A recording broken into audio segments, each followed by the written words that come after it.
como no funcionó el sistema de grabación, igual si alguien durante la clase va intentando y puede quedar grabado, ahí dice... Ahí lo puse, profe, ahí se pudo. Ah, ya, ahí se arregló, la grabación se ha iniciado. Sí. Ah, súper. Bueno, estábamos viendo básicamente, ¿no es cierto?, esta parte que es introductoria.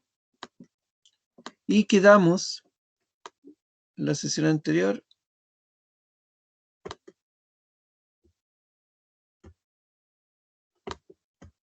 en... Sí que pega ahora el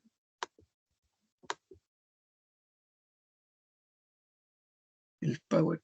A ver, un segundito. Ahí está. Quedamos en la diferenciación de mercado, que a nivel nacional e internacional existen dos grandes mercados. El mercado spot, que es también conocido como el mercado contado, donde nosotros siempre que compramos o vendemos, recibimos a cambio una moneda. O sea, si yo quiero comprar petróleo en el mercado internacional, tengo que pagar en dólares. Si nos quieren comprar cobre, tienen que pagarnos en dólares. Y así depende, ¿no es cierto?, de dónde estamos importando, exportando, nos van a pagar con una moneda.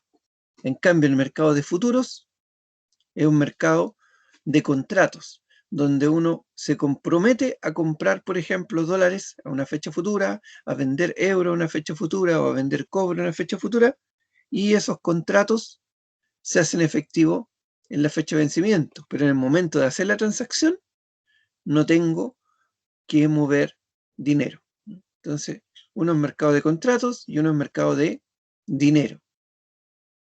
Hasta ahí quedamos la sesión anterior. No sé si tienen alguna pregunta, alguna duda. Vamos a la definición de mercado de futuros. Si en el mercado de futuros el comprador acuerda, el mercado de futuros acá es el vendedor, no puede ser el comprador. Lo voy a cambiar al tiro. Ahí cámbienlo ustedes en su...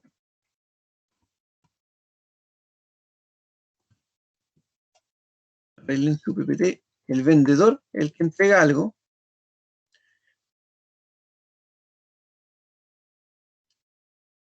Bueno, está... ¿Cómo está la definición? Dejémosla así.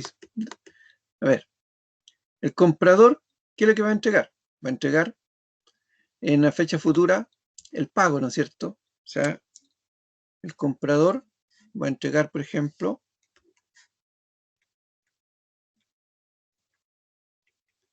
dinero. Y el vendedor, en la fecha futura, también va a entregar algo. Por ejemplo, ¿qué va a entregar el vendedor? Va a entregar cobre, por ejemplo. Y a ese precio, ¿no es cierto? Y en una fecha. Acá los temas importantes son, ¿no es cierto?, el producto que se está transando, que puede ser una moneda, puede ser un metal, puede ser un producto agrícola, puede ser un bono. Acá está también es importante en el contrato el tema del plazo o la fecha de vencimiento y el tema del precio. Profe. ¿Sí? Entonces está bien escrito lo que está en el PPT. Sí, no, es que lo dejé como algo, sí, está bien escrito, lo que pasa es que lo dejé como algo, así como algo genérico, porque ustedes pueden cambiar acá, ¿no es cierto?, ese algo como que el comprador compra cobre y entrega dinero, o es petróleo contra dólares, o es celulosa contra euros. Uno puede cambiar el algo, pero siempre, ¿no es cierto?, va a haber por un lado un producto y por otro lado un pago, que es el precio. Precio o pago. Es una compra-venta, que por eso es para los dos lados.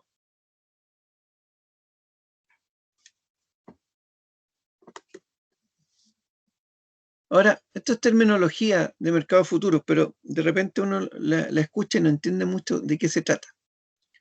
Dice que cuando uno vende a futuro, en el mercado se llama que uno tiene una posición corta. ¿Qué significa vender a futuro? Yo siempre trato de ejemplificarlo con una cuenta T, porque si tengo aquí un futuro, por ejemplo, vendo futuros de cobre, ¿dónde van a estar las obligaciones de vender cobre? ¿Al debe o al haber? Ayúdenme ustedes, ¿ven? En el balance, ¿dónde van las obligaciones? Las obligaciones van al haber. Al haber, ¿no es cierto? Sí. Entonces, yo voy a tener acá contabilizado mi futuro. Y esto es lo que se conoce como posición corta, cuando tengo una obligación. En cambio, si estoy transando, por ejemplo, a futuro petróleo y compré petróleo o contratos de petróleo, los voy a colocar como un derecho, o sea, los voy a colocar al debe. El debe. Y eso se conoce como posición larga. ¿Quién fue que contestó, Esperanza? Sí, profesor. Perfecto. Acuérdense que yo aquí tengo la lista con los puntitos. No están de más, ¿no es cierto? Es que pasa que esto yo lo pasé en primer año, así con esos mismos nombres, como obligación y derecho. Ya. No, pero digo que estoy anotando acá en la lista los puntitos por las preguntas, entonces digo que no están de más. Perfecto. Ya. Profe, pero una consulta, Todo suma. ¿Sí? ¿Quién? ¿la participación con el puntito es solamente por micrófono o se puede por chat? No, también por chat. Ah, Sí, ya. sí, no hay problema. Porque a veces no tienen problemas de micrófono, ¿no es cierto? Ya. ¿Queda claro hasta acá o no? Esto es terminología nomás, es para que uno no se pierda. Ahora, yo les subí, ¿no es cierto? Que de repente si el fin de semana tienen más tiempo, igual les recomiendo que vean la película Rogue Trader.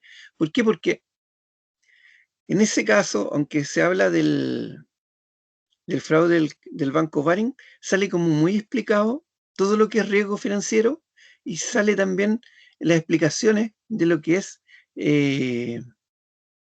mercado a futuro. Entonces uno entiende mejor lo que es un mercado futuro. La película se llama Rogue Trader, pero yo la subí, está ahí en el aula virtual, así que ustedes lo único que tienen que hacer es pinchar el aula virtual y van a llegar a la película. La película está por YouTube, así que es súper fácil y de verdad que además que van a aprender, es entretenida. Entonces, si uno aprende, más encima se entretiene, mejor. Sí, profe, se ve en el YouTube súper bien. Ah, súper. Bueno, ¿qué otra cosa? Cuando estamos hablando de precio futuro, se llama precio de entrega o precio de ejercicio. También esto es nomenclatura. Si yo, por ejemplo, hago un contrato con alguien y le digo, te voy a vender dólares a diciembre del 2021 a 750 pesos, eso es el precio de entrega o precio de ejercicio. Entonces yo le entrego los dólares en esa fecha y ellos me entregan el equivalente por cada dólar a 750 pesos. Ahora, el tiempo que hay entre hoy y que vence ese contrato, o sea, en diciembre del 2021, es lo que se llama madurez. ¿Por qué les coloco estos términos? Porque cuando ustedes vean bonos o vean otros productos, también van a escuchar hablar de términos de madurez o también van a escuchar hablar de precios de ejercicio. Pero en los futuros o en los derivados, de repente los conceptos son un poquito distintos. Entonces, es bueno diferenciarlo. Ya, y acá yo les hablé de algo, ¿no es cierto? Le puse ese algo en la definición. ¿Por qué? Porque ese algo no es solamente monedas, o sea, puede ser dinero, ¿no es cierto? Estamos hablando acá básicamente de divisas. Y dentro de las divisas más transadas son las de los países más industrializados. O sea, estamos hablando de dólar, estamos hablando de euro, estamos hablando de yen, estamos hablando de libra esterlina, estamos hablando de franco suizo, etc. O sea, nomenclatura yo se las voy a subir para que las conozcan. No es que hay que aprendérselas ni mucho menos, pero si ustedes de repente están en un área financiera y tienen que comprar o vender moneda, e incluso un día si tienen que viajar y tienen que comprar y vender moneda, al ver las pizarras, ¿no es cierto?, las casas de cambio, aparecen con esa nomenclatura. Entonces, bueno, conocerla.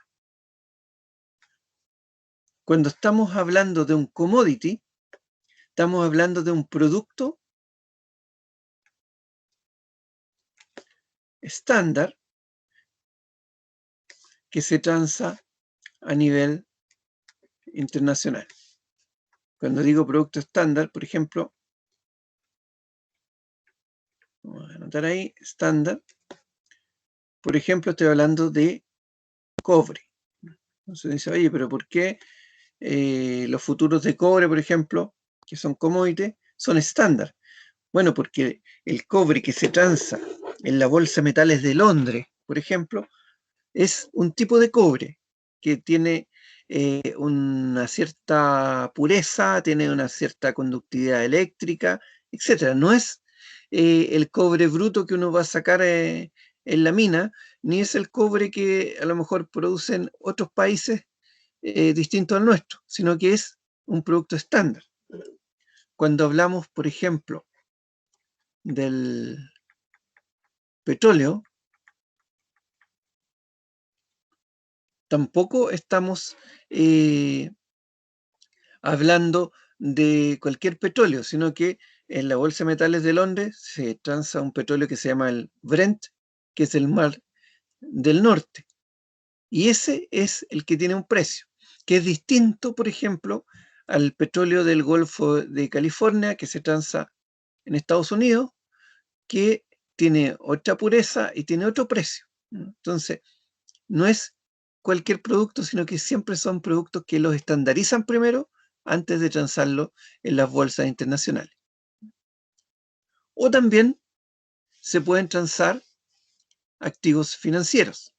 Cuando hablamos de activos financieros, estamos hablando de acciones o estamos hablando de derivados financieros también. Y acá las acciones se pueden transar como acciones en sí mismas, se pueden transar como ADR, que son paquetes de acciones, o se pueden transar también como índices. ¿Qué es lo que es índice? Es un estadígrafo, ¿no es cierto?, que representa a un conjunto de acciones. Por ejemplo, aquí en Chile, el índice de la Bolsa de Comercio es el... ¿Ustedes saben cómo se llaman los índices acá, no? ¿Alguien que me ayude?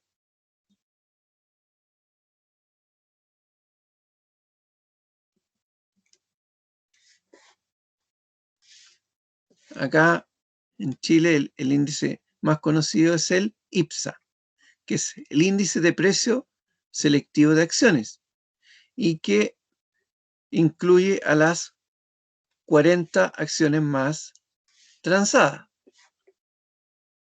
Otro índice conocido es, por ejemplo, el Dow Jones, que es el índice de las acciones más transadas en la Bolsa de Nueva York. Otro índice conocido es, por ejemplo, el Nikkei, que se transa en la bolsa de Japón. Es el promedio ponderado de las acciones más transadas en la bolsa de Japón. De hecho, en la película que yo les nombro, el protagonista lo que hace es transar derivados de Nikkei. ¿Qué transa? Transa futuros y transa opciones. Bueno, y cuando hablamos de derivados financieros, la verdad que los más conocidos son estos cuatro. O sea, los forward, los futuros, las opciones y los swap. Que, como les digo, los vamos a ver en más detalle en el capítulo 3. Pero aquí, como estamos en introducción, estamos haciendo el paralelo, porque lo primero que tenemos que entender es que hay dos mercados. Un mercado donde se transa y se paga con dinero, y otro mercado donde las obligaciones o los derechos se establecen en contratos.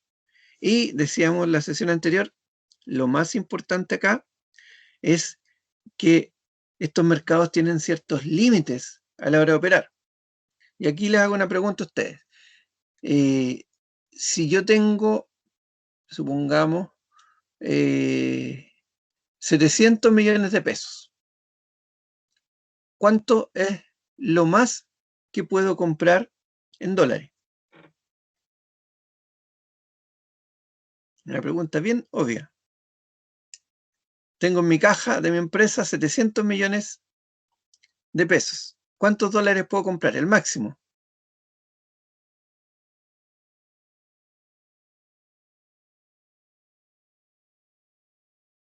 El equivalente, ¿no es cierto?, a 700 millones. O sea, la caja me limita la cantidad de dólares que puedo comprar. Si tengo 700 millones, puedo comprar hasta 700 millones, no tengo más plata. Ese es mercado spot. O sea, en spot, el límite es la caja de la empresa o el dinero que yo tenga. Pero en el mercado de futuros no necesito plata, necesito contratos. Y el límite no está dado por la caja, sino está dado por el crédito que me den.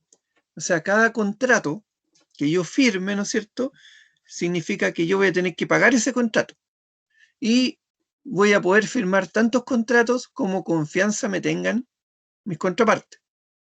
O sea, esto podría ser, en cierto modo, teóricamente ilimitado, porque yo puedo firmar miles y miles de contratos. En cambio acá tengo el límite de la cantidad que tengo en caja. ¿Qué significa esto? Que acá yo podría firmar a lo mejor más de lo que puedo pagar y por lo tanto este mercado tiene más riesgo.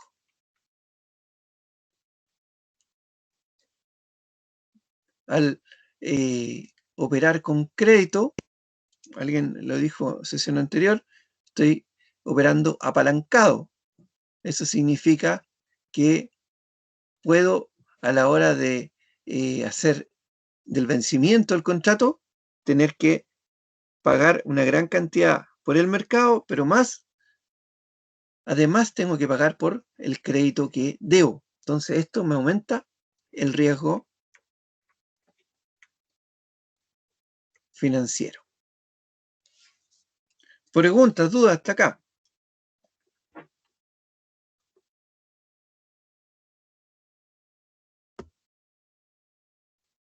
Sigamos. Entonces, las principales variables financieras internacionales, ¿cuáles son?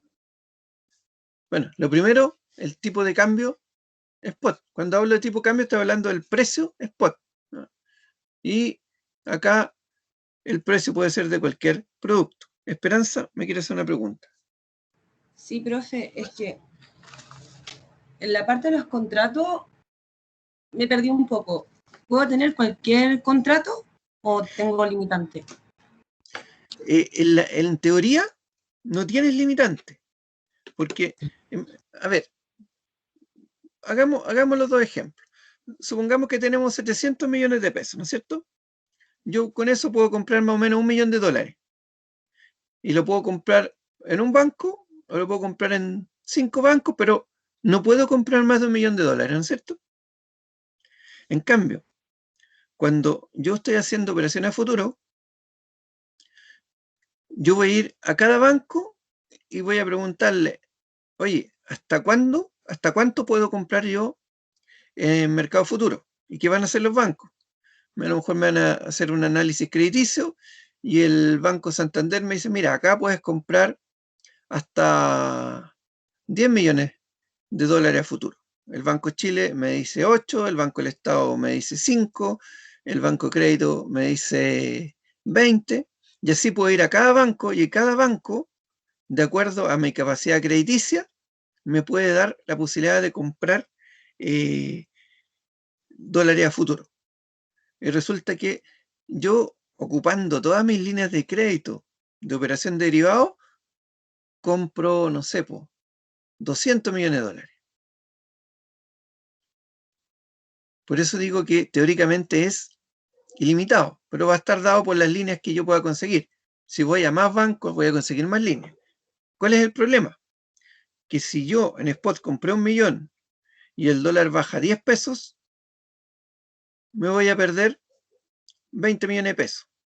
Pero si en forward compré 200 millones y el dólar baja 10 pesos, me voy a perder 2.000 millones de pesos. O sea, voy a tener una pérdida tan grande que a lo mejor va a ser mucho más grande que el capital de mi empresa o el dinero que tengo como persona natural.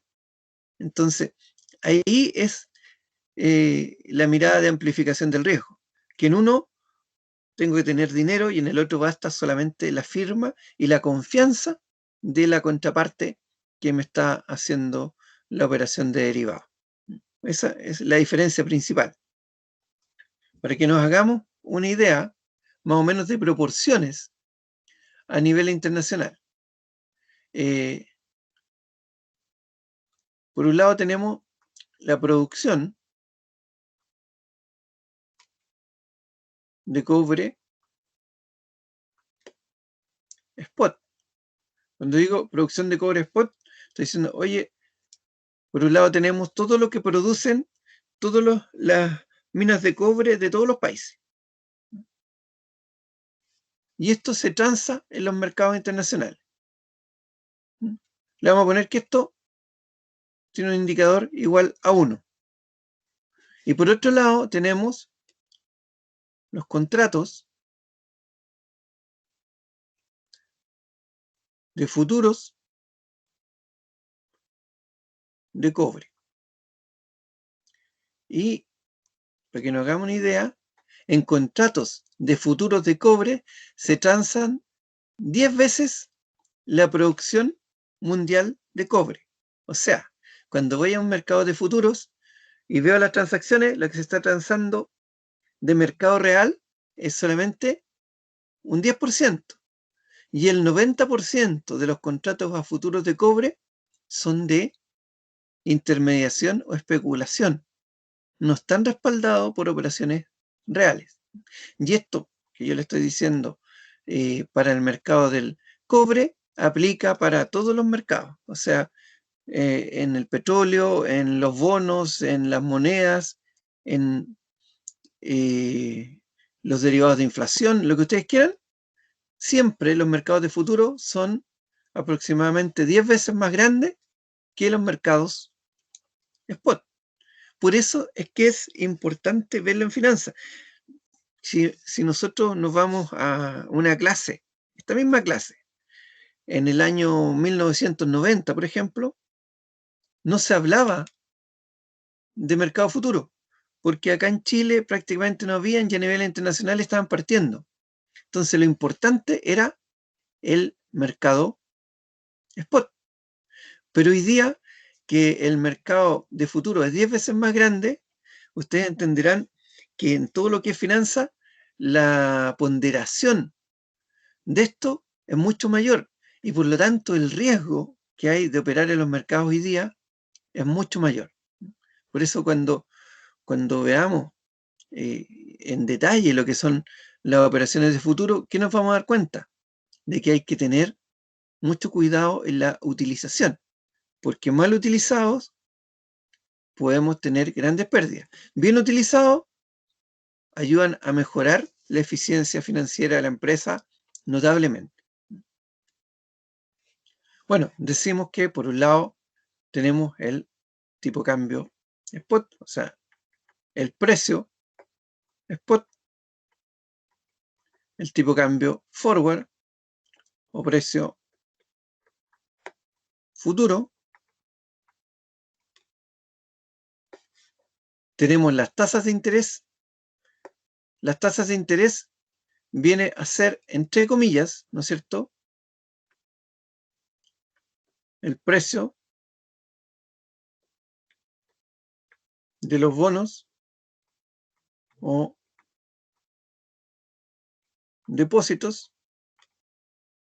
¿Y por qué le coloco aquí entre comillas?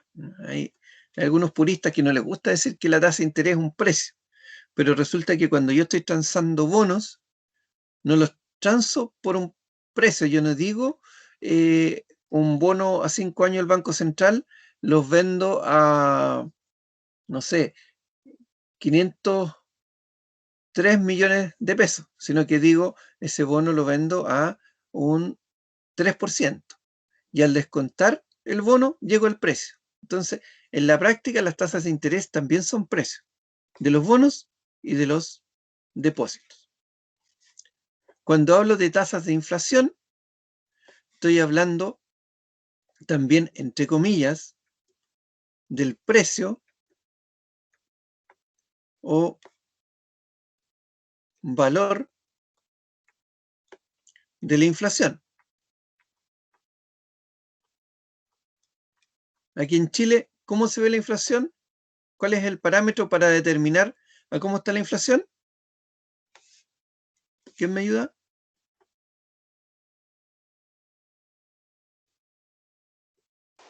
Con el IPC. Exacto, ¿no es cierto? Variación del IPC. Janet Rojas. Aquí vamos. Muy bien, Janet.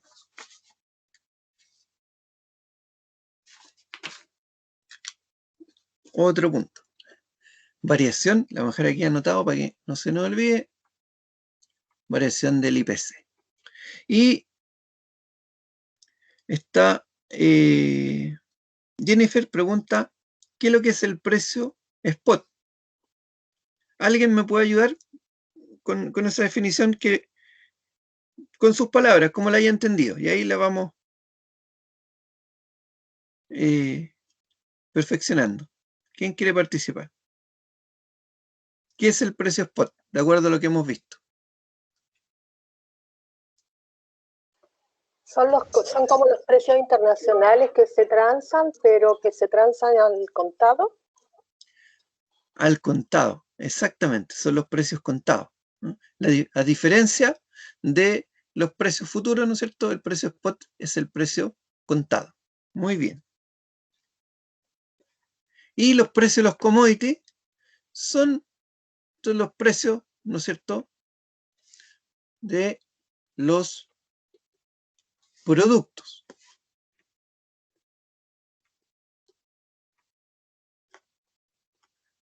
Y cuando hablamos de productos, estamos hablando de los típicos, ¿no es cierto? Cobre,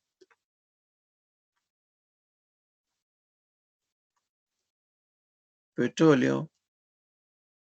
Voy a anotar aquí los que más tienen influencia en la economía chilena. Petróleo, harina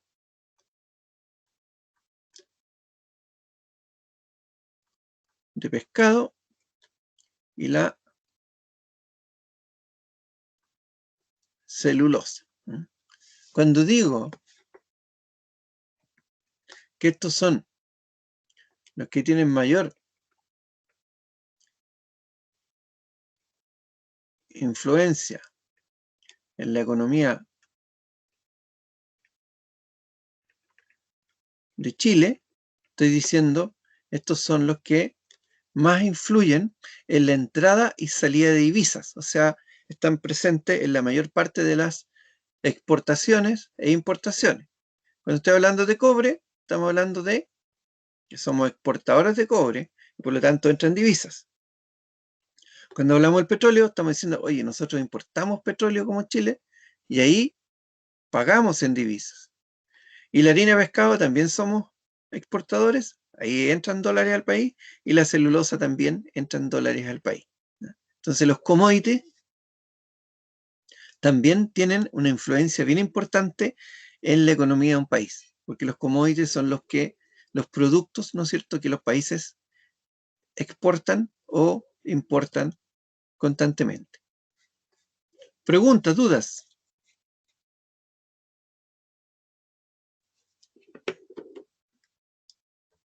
Vamos a hacer, ¿no es cierto?, como está instruido ahí, un pequeño break y continuamos, ¿les parece? Ahí después, si tienen alguna duda, la contestamos.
Continuemos. Hasta acá. Preguntas, dudas. ¿Queda claro cómo funcionan los mercados internacionales? Que hay dos mercados, uno que es contado, ¿no es cierto? Y otro que es a futuro. Y que el mercado futuro hoy día es más o menos 10 veces más grande que el mercado contado. Eso hace, ¿no es cierto?, que antiguamente el administrador financiero se preocupaba más de manejar la caja y con los recursos que tenía en caja podía manejar el crecimiento de la empresa, podía manejar las coberturas, podía manejar la planificación financiera. Pero hoy día ocupa los instrumentos derivados, instrumentos a futuro, en esa función. Se complementan estos dos mercados en la función del administrador financiero.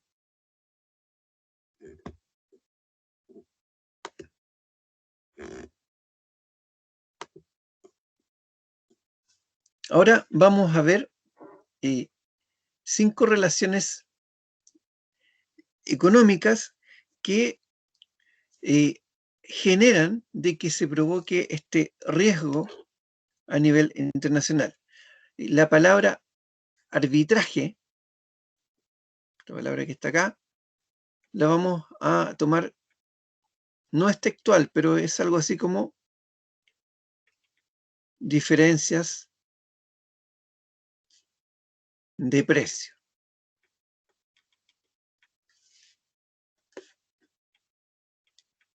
Y vamos a ir viendo el concepto más en extenso. Y cuando hablamos de diferencias de precio, estamos diciendo, oye, si yo compro un computador, no sé, voy a inventar, marca Lenovo i3 en Chile, ese computador debería costar exactamente lo mismo en Perú, debería costar exactamente lo mismo en España o exactamente lo mismo en Japón. Más o menos, ¿no es cierto?, los costos de envío y esas cosas así, pero el precio de ese computador debería ser el mismo desde el punto de vista de la compra-venta sin colocar el tema de traslado y envío y todo eso. Pero si vamos a ver en la realidad, esto no es así. ¿Por qué? Porque en la realidad hay diferencias de precios que tienen que ver básicamente con los precios internos de cada país. Entonces, vamos a decir que cada país tiene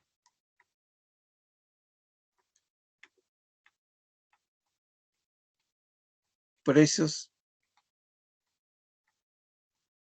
internos diferentes. Acá voy a ir un ratito a internet porque les voy a mostrar un indicador que es bien especial, pero que es conocido en los mercados. Entramos un ratito a Google y vamos a buscar el Big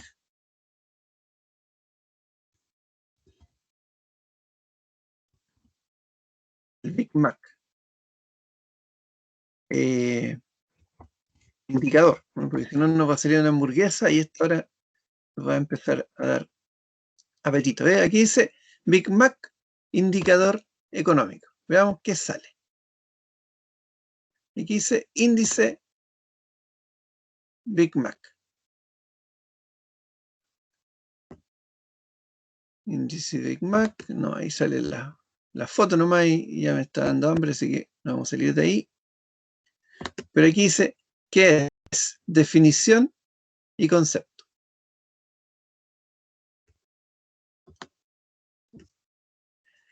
Y acá nos explica, dice, el índice Big Mac es elaborado por la revista The Economist, también conocido como índice de paridad de poder adquisitivo, Big Mac.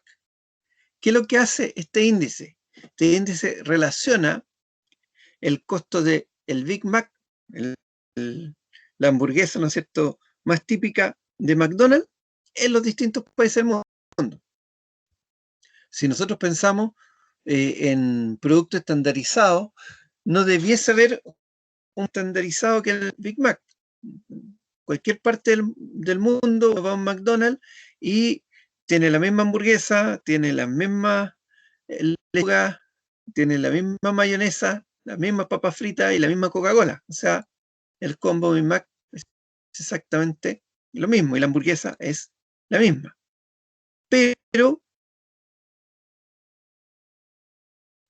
en todas partes del mundo tiene un valor distinto. ¿Y por qué tiene un valor distinto? Porque los precios internos son distintos y el poder adquisitivo es distinto.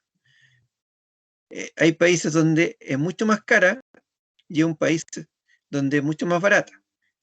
¿Qué significa en los países que es más cara? Bueno, los países donde es más cara es porque tienen mayor poder adquisitivo y los precios en general, comparado con los otros países, son más caros. Países más pobres económicamente hablando, es más barata el Big Mac. Y eso, ¿para qué sirve o para qué el The Economist hizo este indicador? Bueno, para comparar los precios relativos en distintas partes del mundo. Acá dice, si tomamos como ejemplo el 2016, ¿no es cierto?, el costo del Big Mac en Estados Unidos era $4,93. Y su costo en la eurozona era de 3,72. Haciendo la conversión de euro a dólares, en Europa vale $4. O sea, quiere decir que en Estados Unidos 4,93 estaba más caro y el Big Mac, por lo tanto, es más barato en Europa. ¿Dónde está la moneda más fuerte en este caso?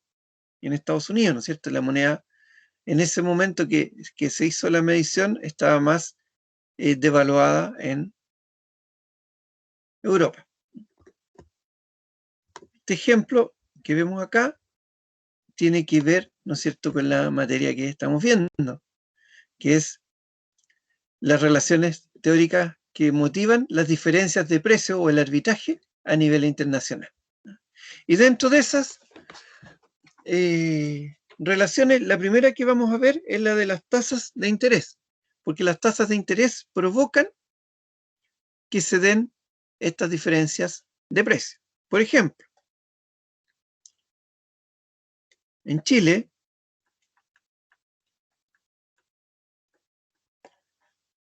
tenemos una tasa de interés hoy día, o la llamada tasa política monetaria o TPM, que es de 0,5%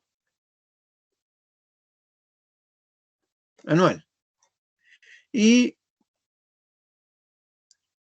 en Estados Unidos, hoy día, su TPM está en 0% anual. Y esta es una relación que en el tiempo se mantiene más o menos estable. O sea, siempre la tasa en Chile va a estar más alta que en Estados Unidos.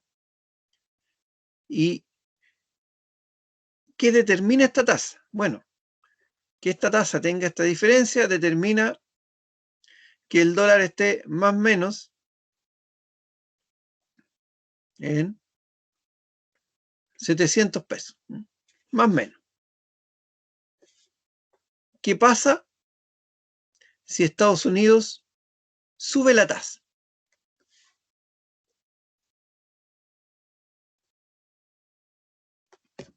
Supongamos que la sube también a 0,5. ¿Qué pasaría en Chile? Aquí pueden pasar dos cosas. Si el Banco Central quiere que el dólar siga en 700, tiene que rápidamente subir la tasa de interés en la misma proporción. Si los dos países suben la tasa en la misma proporción, el precio del dólar se va a mantener más o menos en los mismos 700.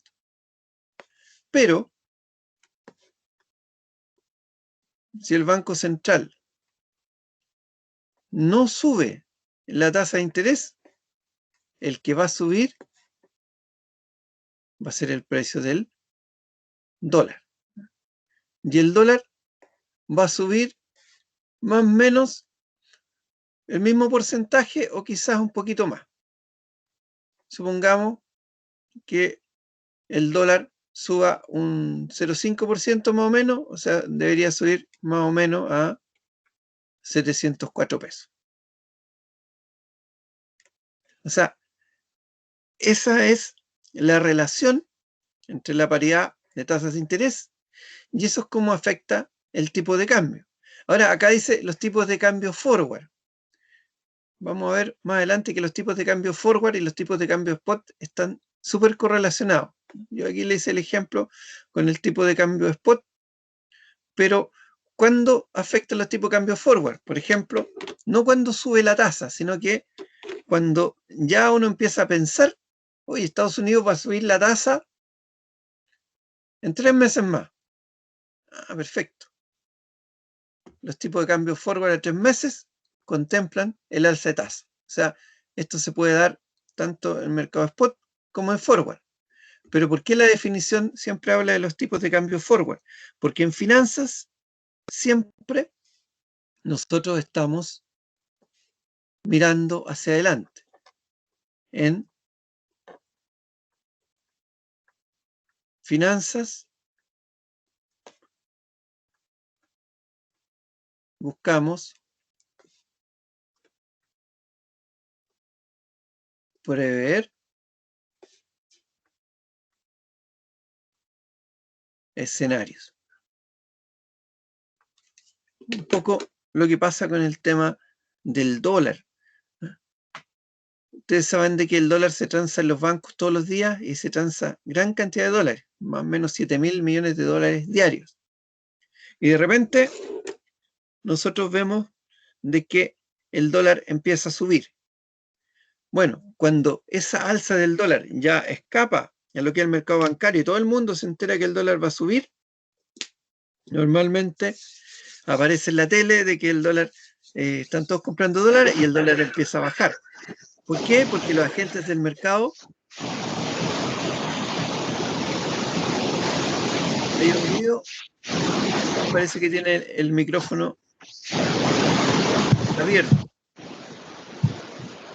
y de repente se escuchan ruidos. Entonces, cuando la gente común y corriente empieza a enterarse, por ejemplo, que el dólar está subiendo, los bancos normalmente ya están de vuelta. O sea, en finanzas lo que buscamos es adelantarnos a lo que va a pasar. Cuando uno toma decisiones financieras, la idea es hacer los análisis y ver qué va a pasar y comprar antes que los demás o vender antes que los demás. Hasta acá, paridad de tasas de interés. ¿Se entiende el concepto, no? Con los ejemplos de Big Mac y todo eso. O alguien que tenga algún otro ejemplo de repente que quiera compartir. Entonces, la primera relación económica tiene que ver con la paridad de las tasas de interés. Si las tasas se mantienen con una cierta correlación, suben las dos, bajan las dos, los precios se van a mantener iguales. Si no, los precios van a tender a subir o a bajar.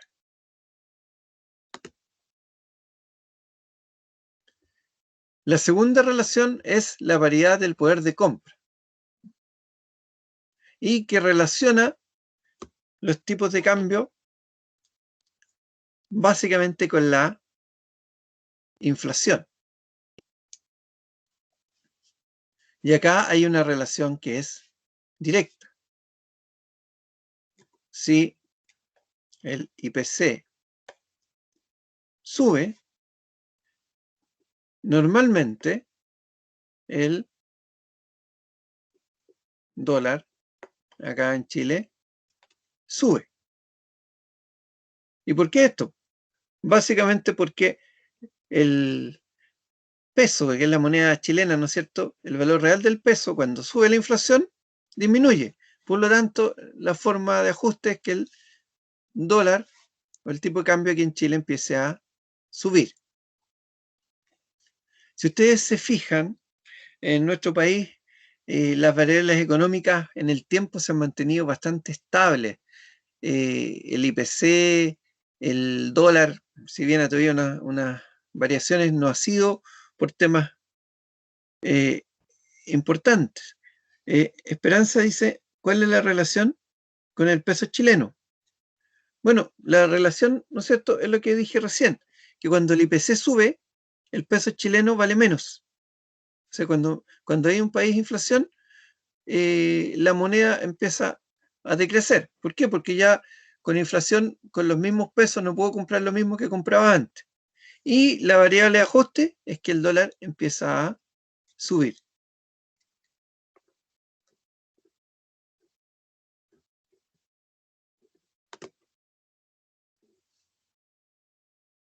Veamos la tercera relación económica.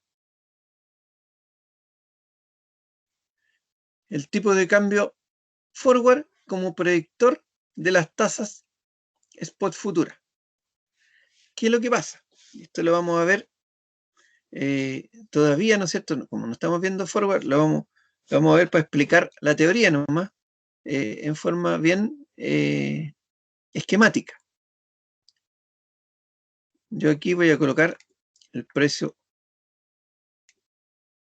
spot y acá voy a colocar el precio forward. Pongámosle aquí precio para que no se nos olvide. ¿Cómo llego yo desde un precio spot a un precio forward? Básicamente por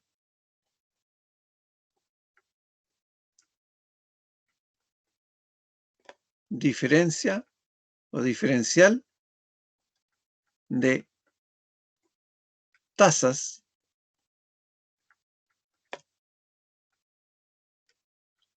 de interés. Supongamos que estamos hablando del precio spot del dólar. Estamos hablando de un forward de dólar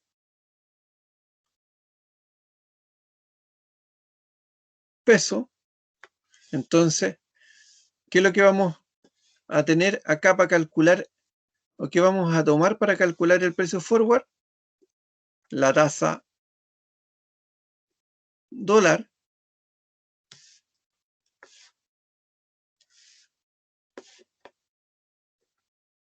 y la tasa peso.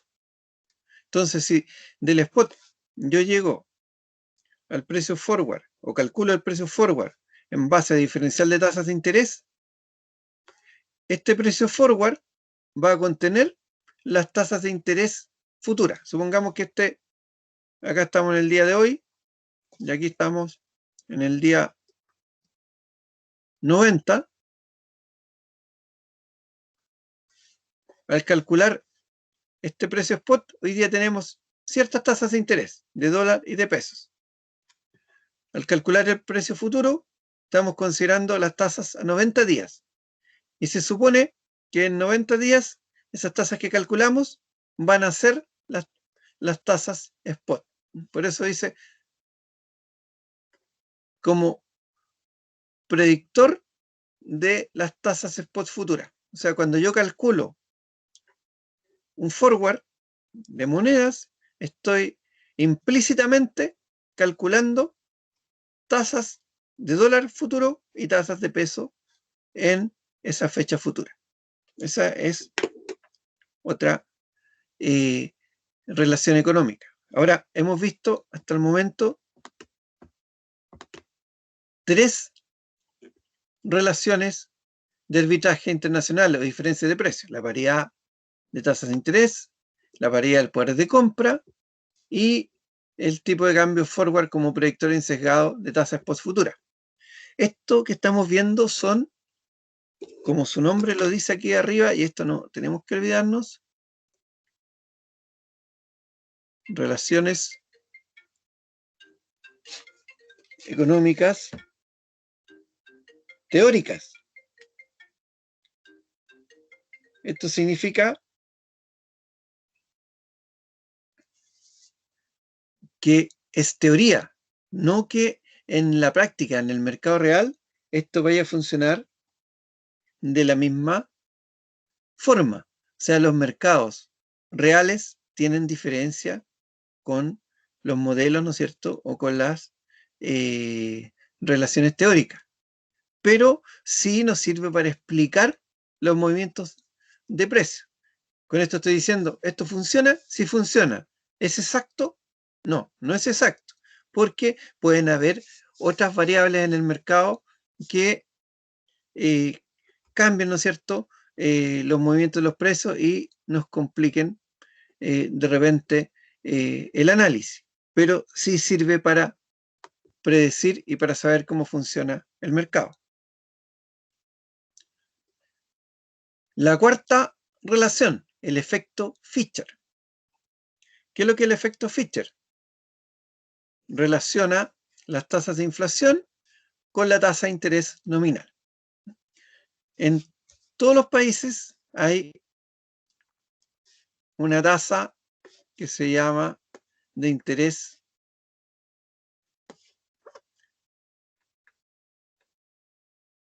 tasa de interés real y por otro lado una tasa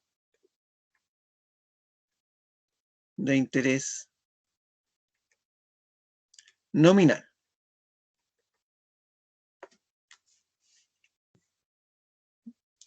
Nominal.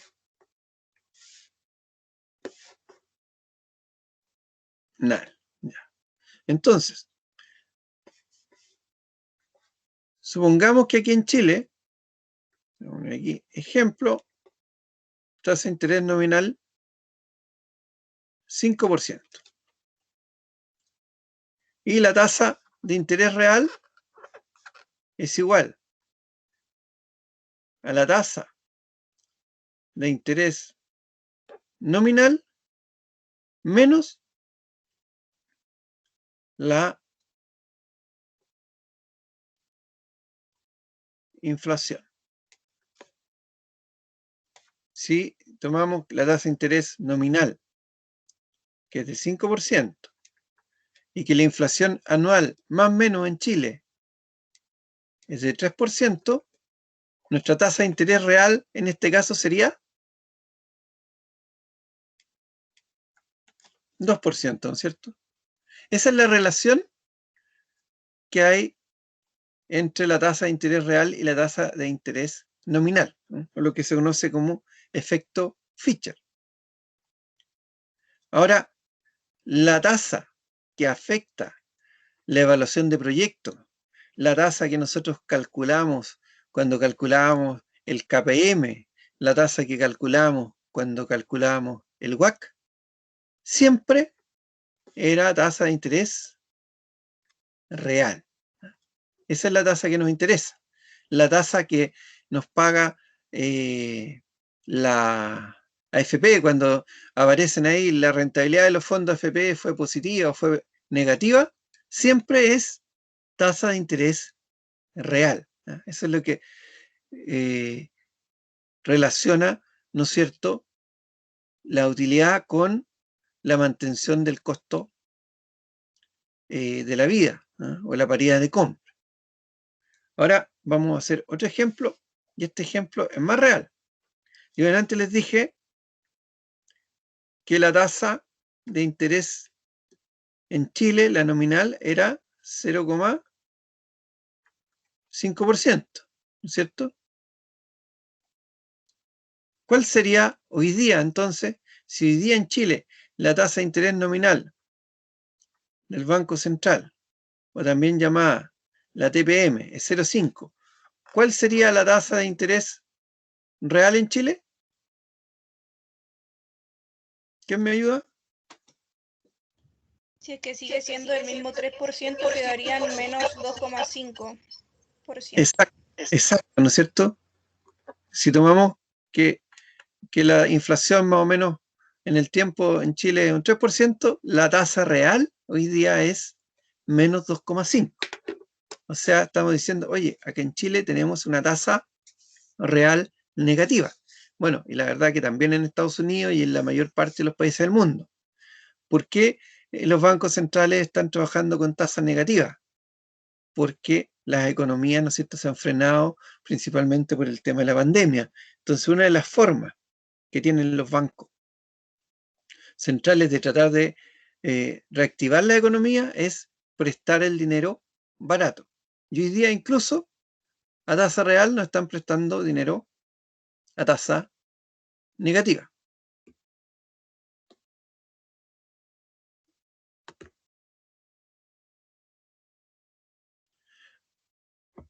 Y por último, el último efecto, el efecto Fisher internacional, relaciona directamente las tasas de interés con el tipo de cambio. Ahora, las tasas de interés, dijimos, por un lado tenemos la tasa de interés, por otro lado tenemos la inflación y por otro lado tenemos el tipo de cambio. Estos indicadores algunos se parecen, ¿eh? Lo que pasa es que algunos contemplan más variables y otros menos variables. ¿Qué pasaba si en un país la tasa de interés subía? ¿Qué pasaba con el tipo de cambio? Si, por ejemplo, Chile sube la tasa de interés, van a entrar más... ¿Mm? ¿Perdón?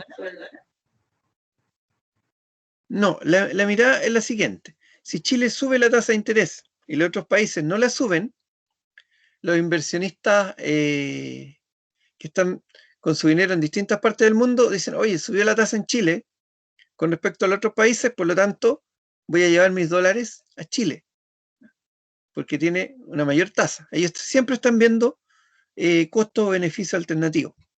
Y si llegan más dólares a Chile, el tipo de cambio debería bajar, ¿no es cierto? Por ahí va el análisis. Pero si la inflación sube, decíamos delante, el tipo de cambio debiese tender a subir. ¿Por qué? Porque el dinero vale menos. Entonces, hay variables que van en la misma línea, ¿no es cierto? Inflación con tipo de cambio tienen una correlación directa, o variables que tienen correlación inversa como tasa de interés y tipo de cambio. Como la tasa de interés real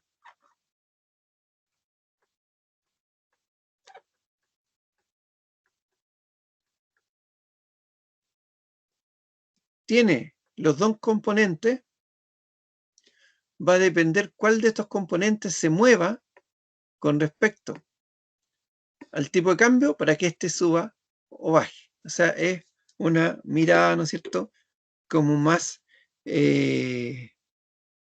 completa de la relación de tasa de interés con tipo de cambio, tomando en cuenta que la tasa de interés real tiene ya el concepto de inflación. Estos son las 5 relaciones que, del punto de vista teórico, nos hacen mirar por qué se mueven en realidad las monedas en los países, o las tasas de interés en los países. Yo voy a Banco Central de Chile, por ejemplo, voy a subir la tasa de interés o la voy a bajar cuando otros países la están subiendo o la estén bajando. O voy a subir, voy a bajar la tasa de interés cuando el tipo de cambio de repente se me esté arrancando, esté subiendo mucho o esté bajando mucho. Leandro pregunta que explique de nuevo el punto 5. El punto 5 es muy parecido.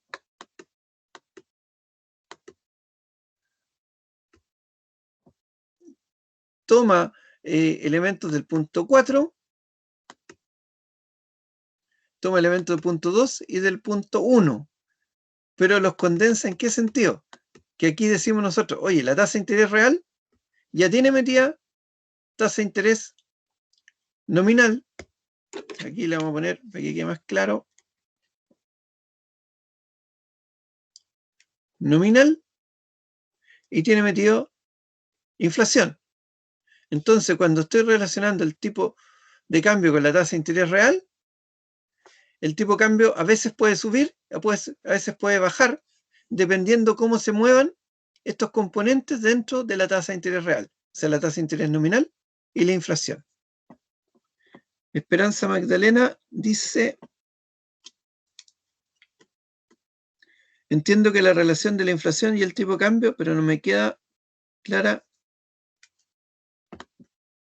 la relación de la tasa, que aquí no se ve bien el de interés versus tipo de cambio. Es que si tenemos dos países, por ejemplo, y este ejemplo es bien real porque pasa siempre. Tenemos aquí Chile y tenemos acá Brasil. Y en Chile tenemos una tasa del 0,5% anual y Brasil tiene una tasa de un 5% anual. El tipo de cambio acá está en un cierto nivel y en Brasil está en otro nivel. Pero de repente Brasil dice, oye, vamos a subir la tasa y la sube al 7%. Los inversionistas gringos en Estados Unidos que tienen inversiones en Chile y tienen inversiones en Brasil, dicen, oye, como en Brasil subió la tasa, saquemos flujos de dólares de Chile y mandémoslos a Brasil. ¿Por qué? Porque ahora gano más en Brasil en comparación.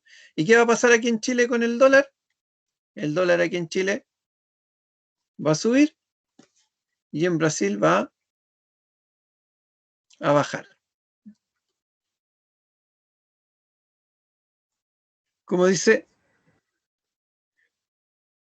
Ninoska, cuando la tasa sube en un país, el dólar baja. Y cuando la tasa se mantiene o baja con respecto a otro país, el dólar sube. Esa viene a ser la relación. Gracias, profe, me quedó más claro. Perfecto. Bueno, vamos a dejar hasta acá. Vamos a continuar, ¿no es cierto?, el día